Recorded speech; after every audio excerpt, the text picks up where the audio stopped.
ದಾವಣಗೆರೆ ದಕ್ಷಿಣ ವಿಧಾನಸಭಾ ಚುನಾವಣೆ ರಂಗೇರ್ತಾ ಇದೆ.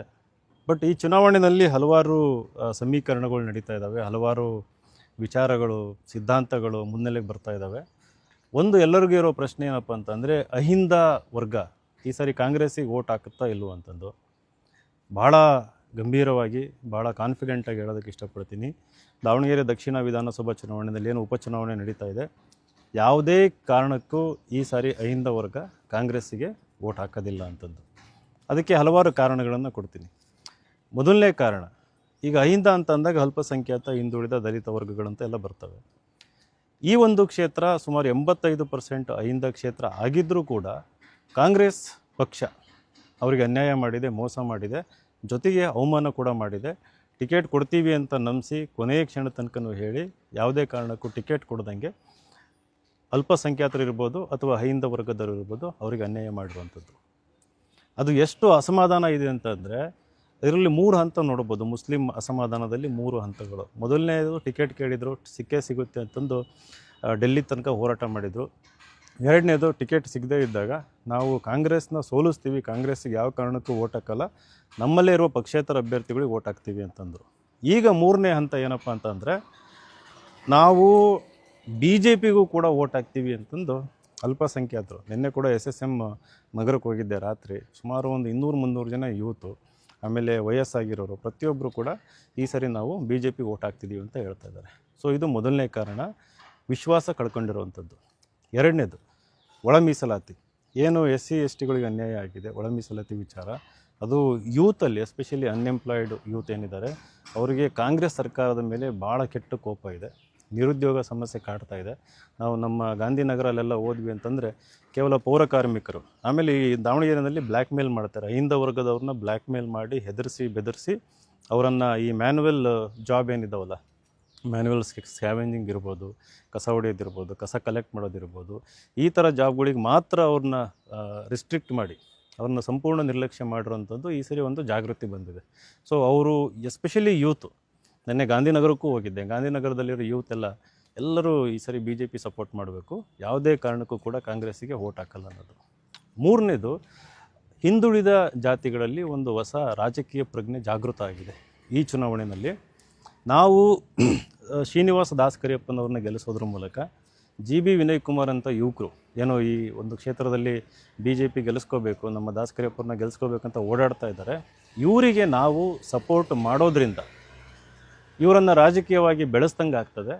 ಆಮೇಲೆ ಏನು ಸಿದ್ದರಾಮಯ್ಯನವರ ಅವ್ರ ಮೇಲೆ ಒಂದು ವಿಶ್ವಾಸ ಇತ್ತು, ಅವರು ಅಹಿಂದ ನಾಯಕ ಅಂತಂದು. ಕಳೆದ 2023ರಿಂದ 24 ಲೋಕಸಭಾ ಚುನಾವಣೆಯಿಂದ ಈ ಕ್ಷೇತ್ರದಲ್ಲಿ ಆಗಿರುವಂಥ ಅನ್ಯಾಯಗಳು, ಅವರು ಶಾಮನೂರು ಕುಟುಂಬಕ್ಕೆ ಮಾಡ್ತಿರುವಂಥ ಪ್ರತಿಯೊಂದು ಅನುಕೂಲಗಳು, ಆಮೇಲೆ ಅಹಿಂದ ವರ್ಗವನ್ನು ಕತ್ತಲಲ್ಲಿಟ್ಟು ಅವ್ರಿಗೆ ಅನ್ಯಾಯ ಮಾಡಿ ಶಾಮನೂರು ಕುಟುಂಬಕ್ಕೆ ಅವರೇನೇನು ಲಾಭಗಳನ್ನು ತರ್ತಾ ಇದ್ದಾರೆ, ಅನುಕೂಲ ಮಾಡ್ತಾ ಇದ್ದಾರೆ, ಅವ್ರ ಮನೆಗೇನು ಹೋಗ್ತಾ ಇದ್ದಾರೆ, ಅವ್ರಿಗೇನು ಓಲೈಕೆ ಮಾಡ್ತಾ ಇದ್ದಾರೆ, ಇದು ಈ ಒಂದು ದಾವಣಗೆರೆ ಕ್ಷೇತ್ರದಲ್ಲಿ ಭಾಳ ಅಸಮಾಧಾನಕ್ಕೆ ಕಾರಣ ಆಗಿದೆ. ನಾನು ಮೊನ್ನೆಲ್ಲ ಹಳ್ಳಿಗೆ ಹೋಗಿದ್ದೆ, ಬಟ್ಲಕಟ್ಟೆ, ಜಡಗನಹಳ್ಳಿ, ಕಾನಗೊಂಡನಹಳ್ಳಿ, ಅಲ್ಲೆಲ್ಲ ಹೇಳ್ತಾ ಇರೋದು ಏನಪ್ಪ ಅಂತಂದರೆ, ಸಿದ್ದರಾಮಯ್ಯ ಇನ್ನು 1 ವರ್ಷ 2 ವರ್ಷ ಇರ್ತಾರಷ್ಟೇ. ಅದಾದ ಮೇಲೆ ನಾವು ಅಹಿಂದ ವರ್ಗದವರು ಯಾರ ಹತ್ರನಾದರೂ ಹೋಗಬೇಕು ಅಂತಂದರೆ ನಾವು ನಿಮ್ಮ ಹತ್ರ ಬರಬೇಕು. ದಾವಣಗೆರೆಯಲ್ಲಿ ಅಹಿಂದ ಲೀಡರ್ಸ್ ಇಲ್ಲ, ಅವರೆಲ್ಲ ಶಾಮನೂರು ಕುಟುಂಬಕ್ಕೆ ಸೋಲ್ಡ್ ಔಟ್ ಆಗಿದ್ದಾರೆ, ನಮ್ಮ ಕೆಲಸ ಮಾಡಿಕೊಡಲ್ಲ, ಗೌರವಿಸಲ್ಲ, ಗೇಟ್ ಒಳಗೆ ಬಿಡ್ಕೊಳ್ಳಲ್ಲ, ನಮ್ಮನ್ನು ಕೂರಿಸಲ್ಲ, ಮಾತಾಡ್ಸಲ್ಲ, ಎಲ್ಲಿಂದ ಕೆಲಸ ಆಗ್ತವೆ. ಸೊ ನಮಗೆ ಹೊಸ ಲೀಡರ್ಸ್ ಬೇಕು. ಸೊ ಈ ಒಂದು ಅವೇರ್ನೆಸ್ ಬಂದು ನನ್ನಂಥವ್ರನ್ನ ಒಂದು 10-20 ಜನನ್ನ ಬೆಳೆಸಬೇಕು ಅಂತಂದು ಅಹಿಂದ ವರ್ಗದ ಸಾಮಾನ್ಯ ಜನರು ನಿರ್ಧಾರ ಮಾಡಾಗಿದೆ. ಸೊ ಅದು ಯಾವುದೇ ದೊಡ್ಡ ಭಾಷಣ ಬಂದು ಹಳೆ ರೀತಿ ಆಶ್ವಾಸನೆ ಕೊಡೋದು, ಜನರು ದಡ್ರಲ್ಲ, ಅವರು ಬುದ್ಧಿವಂತರು.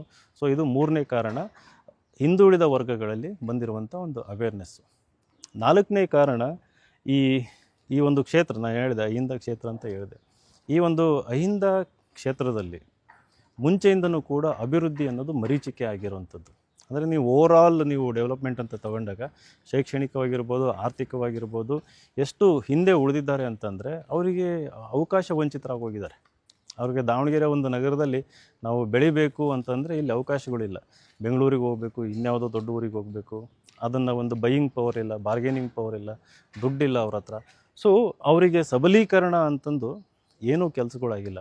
ಎಸ್ಪೆಷಲಿ 35 ವರ್ಷ ಕಾಂಗ್ರೆಸ್ ಈ ಒಂದು ದಕ್ಷಿಣ ಕ್ಷೇತ್ರದಲ್ಲಿ ಅಧಿಕಾರದಲ್ಲಿ ಇದ್ದರೂ ಕೂಡ ಬೇಸಿಕ್ ಅವ್ರೇನು ಮಾಡಿದ್ದಾರೆ ಅಂತಂದ್ರೆ ಅಲ್ಲಿ ಇಲ್ಲಿ ದೇವಸ್ಥಾನಗಳಿಗೆ ದುಡ್ಡು ಕೊಟ್ಟಿರ್ಬೋದು, CC ರೋಡ್ ಹಾಕ್ಸಿರೋದು. ಅದನ್ನು ಬಿಟ್ಟರೆ ನಿಜವಾದ ಅರ್ಥದಲ್ಲಿ ಅಭಿವೃದ್ಧಿ ಅನ್ನೋದನ್ನು ಅಹಿಂದ ವರ್ಗಕ್ಕೆ ಮರೀಚಿಕೆಯಾಗಿಟ್ಟಿದ್ದಾರೆ. ಸೊ ಇವಾಗ ಅವ್ರಿಗೇನಪ್ಪ ಅಂದರೆ ಯೂತ್ ಹೊಸಬ್ರನ್ನ ನಾವು ಗೆಲ್ಲಿಸ್ಕೊಂಡ್ವಿ ಅಂತಂದರೆ ನಮಗೆ ಇವರು ಕೆಲಸ ಮಾಡಿಕೊಡ್ತಾರೆ ಅನ್ನೋದು ಕೂಡ ಒಂದು ಜಾಗೃತಿ ಆಗಿದೆ. ಆಮೇಲೆ 5ನೇ ರೀಸನ್ನು ನಮ್ಮ ದಾವಣಗೆರೆಯಲ್ಲಿ ಬಹಳ ಮುಖ್ಯವಾಗಿ ಅಹಿಂದ ವರ್ಗಕ್ಕೆ ನಿರಂತರವಾಗಿ ಆಗ್ತಿರುವಂಥ ಅವಮಾನಗಳು, ಅಪಮಾನಗಳು, ಏನು ಇವರು ಒಂದು ದುರಹಂಕಾರ ಇದೆ.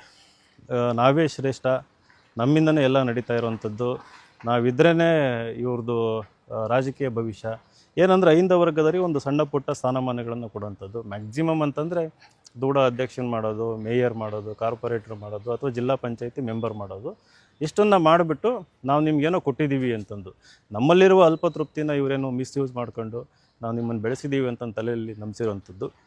ಇವ್ರು ಯಾರು ಸಣ್ಣ ಪುಟ್ಟ ಬೆಳೆಸಿರ್ತಾರಲ್ಲ ಅವ್ರನ್ನ ಯೂಸ್ ಮಾಡ್ಕೊಂಡು ನಿರಂತರವಾಗಿ ದಬ್ಬಾಳಿಕೆ ಮಾಡೋದು, ಒಂದು ಭಯದ ವಾತಾವರಣ ಸೃಷ್ಟಿ ಮಾಡೋದು. ಸೊ ಈ ಭಯದ ವಾತಾವರಣದಿಂದ ಆಚೆ ಬರಬೇಕು. ನಾವು ಅಲ್ಪತೃಪ್ತರಲ್ಲ, ನಮಗೂ ಕೂಡ ಆಸೆ ಆಕಾಂಕ್ಷೆಗಳಿದ್ದಾವೆ. ದೊಡ್ಡ ಮಟ್ಟದಲ್ಲಿ ಬೆಳಿಬೇಕು ಅನ್ನೋದು ಎಲ್ಲ ಅಹಿಂದ ವರ್ಗದಲ್ಲಿ ಒಂದು ಜಾಗೃತಿ ಆಗಿದೆ. ಸೊ ಈ ಒಂದು 5ನೇ ಕಾರಣ, ಈ ಒಂದು ಎಲೆಕ್ಷನ್ನಲ್ಲಿ ನಮ್ಮ ಶ್ರೀನಿವಾಸ ದಾಸಕರಿಯಪ್ಪನವ್ರನ್ನ ಗೆಲ್ಲಿಸೋದ್ರ ಮೂಲಕ ಒಂದು ಗಟ್ಟಿ ಸಂದೇಶ ಹೋಗಬೇಕು ಅಂತಂದ್ಬಿಟ್ಟು. ಆಮೇಲೆ 6ನೇದು ಕೇವಲ ದಾವಣಗೆರೆ ಕ್ಷೇತ್ರಕ್ಕೆ ಅಷ್ಟೇ ಸೀಮಿತ ಆಗಿಲ್ಲ. ಬಹಳ ಮುಖ್ಯ ಕಾರಣ ಏನಪ್ಪ ಅಂದರೆ ಇಡೀ ರಾಜ್ಯಕ್ಕೆ ಒಂದು ದೊಡ್ಡ ಸಂದೇಶ ಹೋಗಲಿ. ಇವಾಗ ಇಡೀ ರಾಜ್ಯ ಬೋತ್ ಕಾಂಗ್ರೆಸ್ಸಲ್ಲೂ BJPನಲ್ಲೂ ನೋಡ್ತಾ ಇದೆ, ನೆಕ್ಸ್ಟ್ ಲೀಡರ್ಸ್ ಯಾರು, ಅಹಿಂದ ಲೀಡರ್ಸ್ ಯಾರು, ನಮಗೆ ನಮ್ಮನ್ನು ಹಿತಾಸಕ್ತಿ ಕಾಪಾಡುವಂಥವ್ರು ಯಾರು, ಎಜುಕೇಟೆಡ್ ಪೀಪಲ್ ಬೇಕು. ಸೊ ನಾವು ಸಿದ್ದರಾಮಯ್ಯನವರು ಬಂದು ಇಲ್ಲಿ ಶಾಮನೂರು ಅಭ್ಯರ್ಥಿ ಪರ ಪ್ರಚಾರ ಮಾಡಿದರೂ ಕೂಡ ಅವರ ಮಾತನ್ನು ಧಿಕ್ಕರಿಸಿ ಅವರಿಂದ ನಾವು ಆಚೆ ಬಂದಿದ್ದೀವಿ ಅಂತಂದು ವೋಟ್ ಹಾಕಿದರೆ ಬೇರೆ ಜಿಲ್ಲೆಯವ್ರಿಗೂ ಕೂಡ ಇದರಿಂದ ಇನ್ಸ್ಪಿರೇಷನ್ ಸಿಗ್ತದೆ. ಮುಂದಿನ ಚುನಾವಣೆಗಳಲ್ಲಿ ನಾವು ಲೋಕಲ್ಲಾಗಿ ನಮ್ಗೆ ಬೇಕಾದಂಥ ನಾಯಕರ ಪರವಾಗಿರ್ತೀವಿ, ಗಟ್ಟಿ ನಿರ್ಧಾರ ತಗೊಳ್ತೀವಿ ಅನ್ನೋದಕ್ಕೆ ಇದೊಂದು ದಿಕ್ಸೂಚಿ ಆಗ್ತದೆ. ಈ ಒಂದು ರಾಜಕೀಯ ಪ್ರಜ್ಞೆ ಕೂಡ ನಮ್ಮ ಜನಗಳಲ್ಲಿ ಬಂದಿದೆ. ಇವೆಲ್ಲ ಕಾರಣದಿಂದ ಹಣದ ಹೊಳೆ ಹರಿಸಲಿ, ಇಡೀ ಸರ್ಕಾರದ ವ್ಯವಸ್ಥೆ ಇವತ್ತಿಲ್ಲದೆ ಎಂಟೈರ್ ಕ್ಯಾಬಿನೆಟ್ ಮಿನಿಸ್ಟರ್ಸು, ಒಬ್ಬೊಬ್ಬ ಮಿನಿಸ್ಟ್ರು, ನಿಗಮ ಮಂಡಳಿಯ ಚೇರ್ಮನ್ಗಳು, ಅವರೆಲ್ಲ ಕ್ಯಾಬಿನೆಟ್ ದರ್ಜೆಯವರು ಒಂದೊಂದು ಬೂತನ್ನು ಹಂಚ್ಕೊಂಡಿದ್ದಾರೆ.